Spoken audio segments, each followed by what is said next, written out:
Hello, welcome, Cabbage here. In War of the Visions, let's talk about the upcoming Final Fantasy I collaboration banner. First, I wanted to talk about one of my biggest regrets, and that is not getting Death Machine. If you are at all interested in resistances, and everybody should be, you want Death Machine. The Esper board can give you 25 projectile resistance, which is still the highest in the game in JP. And then the Vision card can give you 10 Pierce resistance as a personal ability. And it's very rare for Vision cards to give you a personal ability resistance, because that will stack with party ability resistances. That said, getting a UR Vision card to max is a giant pain, especially a limited time one. So I think the Esper is the real get here. Pulling specifically for Death Machine is really only a problem for people that don't want Warrior of Light. But if you can live with an unleveled Warrior of Light in your box, then I would say it's worth going for Death Machine.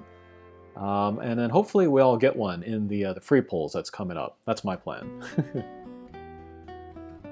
Next, let's talk about Warrior of Light. I love, love, love Final Fantasy I, and I guarantee I'm in the 99th percentile for amount of hours spent on the game, especially on the 8-bit NES. But I have mixed feelings about Warrior of Light, like as a character. Yes, he is attached to Final Fantasy I, but he doesn't actually appear in the game, so I don't really have an emotional attachment to him, like I do Rydia or Locke. But he is the logo of Final Fantasy as far as I'm concerned, and we should all bow down to him in reverence. I'm happy to have him, even unleveled, just so I can marvel at his artwork. Really great job, and keeps the spirit of Amano. But anyway, talking about War of the Visions, I always hesitate to recommend to free-to-play or minnows to go for limited units. But Warrior of Light just might be worth chasing, or doing the reset marathon for. He is the best tank in the game, and he still is in JP. He's easy to use, he can cover everything, and he requires kind of specific units and setups to counter. However, and I've spoken about this before, you can get by without a dedicated tank. If you've watched my arena videos the last couple months, we've seen people move slowly away from dedicated tanks and towards units that don't need a tank. Thancred and Orlandeau were kind of the first of that kind. Now we have Miranda, Agris, Kitufe, Cecil, so on and so on. And then of course there are evade units, so like Vineta, Super Stern, Laswell. They don't need a tank either if you build them right. But there is still a place for dedicated tanks, especially if you want to use less durable units like gunners or soldiers or mages.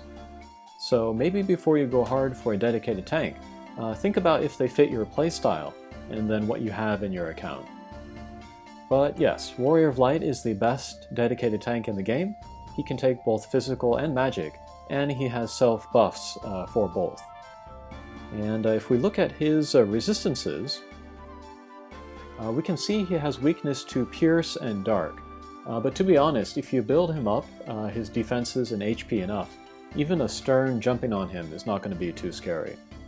We'll see what happens with Kain. If he can one-punch Warrior of Light, I will flip. But really the only counters to Warrior of Light are Vineta, because of her breaks, defense piercing, and slayers. And then a Super Stern, who can also do all of that, but at range. And then regular Stern, who is built for Drain Force, but almost nobody builds Stern that way. But for users with a high-level Stern, I challenge you to build a high HP Light Slayer Man-Eater Stern, and then go hunting for Warrior of Light. It'd be interesting to see what kind of results you can get. And then here's the Trustmaster, an accessory with some nice stats. 8 evade is kind of nice. And then active ability here, self-buff, will raise max HP and then also heal that amount of HP. And then also put a TP regen on him. But really, like all units, he'll be perfectly fine at 89, so you can save yourself the Vision Ore and Heartache by not going that last giant step to 99. Alright, and then finally, let's look at his jobs and ability board. But basically everything he has is great, and I hate going against him. But for jobs, he has Warrior of Light, and then Spellblade and Dragoon. So actually he has access to 3 different attack types, which makes him one of the more versatile attackers out there, even if his attack is not super high. Unfortunately, I've never seen him do a ton of damage when I go against him in PvP, because I guess nobody builds him that way. But it might be interesting to try it out, see what kind of damage you can get out of him. But we'll go to his ability board. And to start off with, he has a Brave Presence. This is a self buff, which will raise his hate. And then I've talked about hate a little bit in some recent videos. But this is really nice because it doesn't require a target.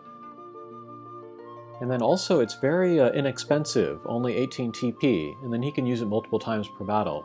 And it has a self buff for defense and spirit, and you can stack with itself. So if you keep using it, your defense and spirit are going to keep going up.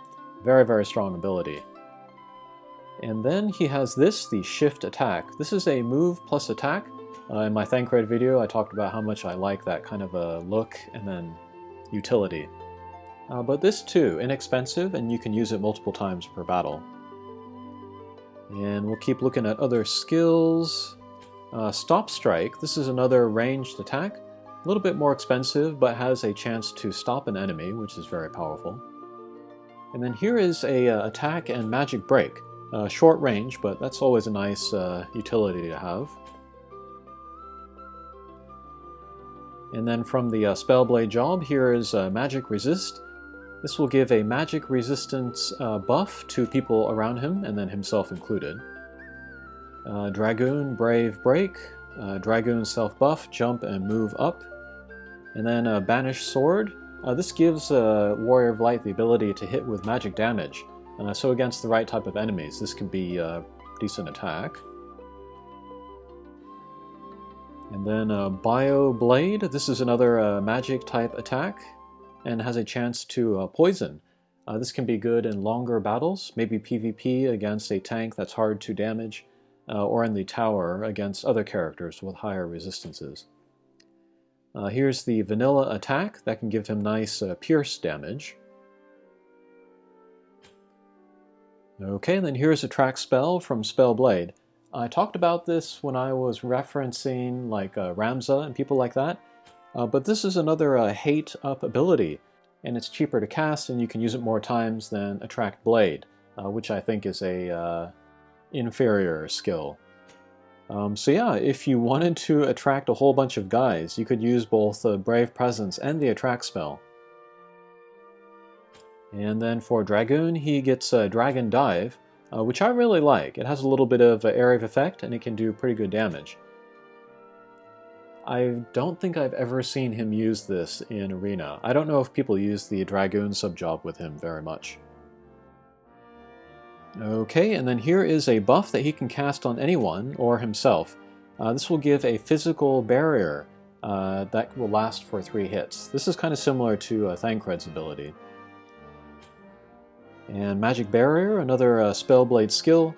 This is a self-buff. Again, it will give a damage mitigation barrier, but this time for magic. So yeah, Warrior of Light, he does have the skills to buff both his physical and magic defense. And here is Brave Holy. This might be his strongest attack, but also at range, kind of expensive at 26, however. And then Dragon's Blood. This is a self-attack buff.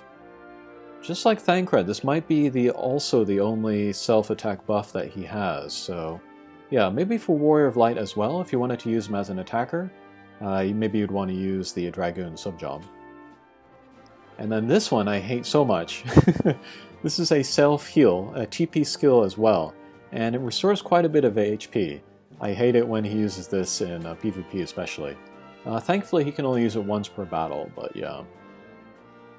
Okay, but those are all of the skills that he has. Next, let's look at reaction. This one will give defense up to defense and spirit breaks. That's nice for him. This will raise HP and defense. And jump +1. And HP up, of course. think that's all of them. Okay, I think those are all the support abilities. And then next is reaction abilities. When taking physical damage, he will get defense up. That's very strong. And then here, when he takes magic damage, he will reduce some of that damage. And then here, when he takes damage, he will counterattack and then drain some of the HP. All three of these are pretty good. I think it just depends on how you've built him. But yeah, good jobs and then good abilities. Certainly you could mix up his abilities to fit him to different environments. But you could almost use anything with him and he would be great in most situations. But yeah, Warrior of Light, excellent unit, one of the best in the game, easy to use. But make sure that he is the unit for you before going for him. And then I make fun of Orlandeau and Mediena users, and I will also make fun of Warrior of Light users, but not as much.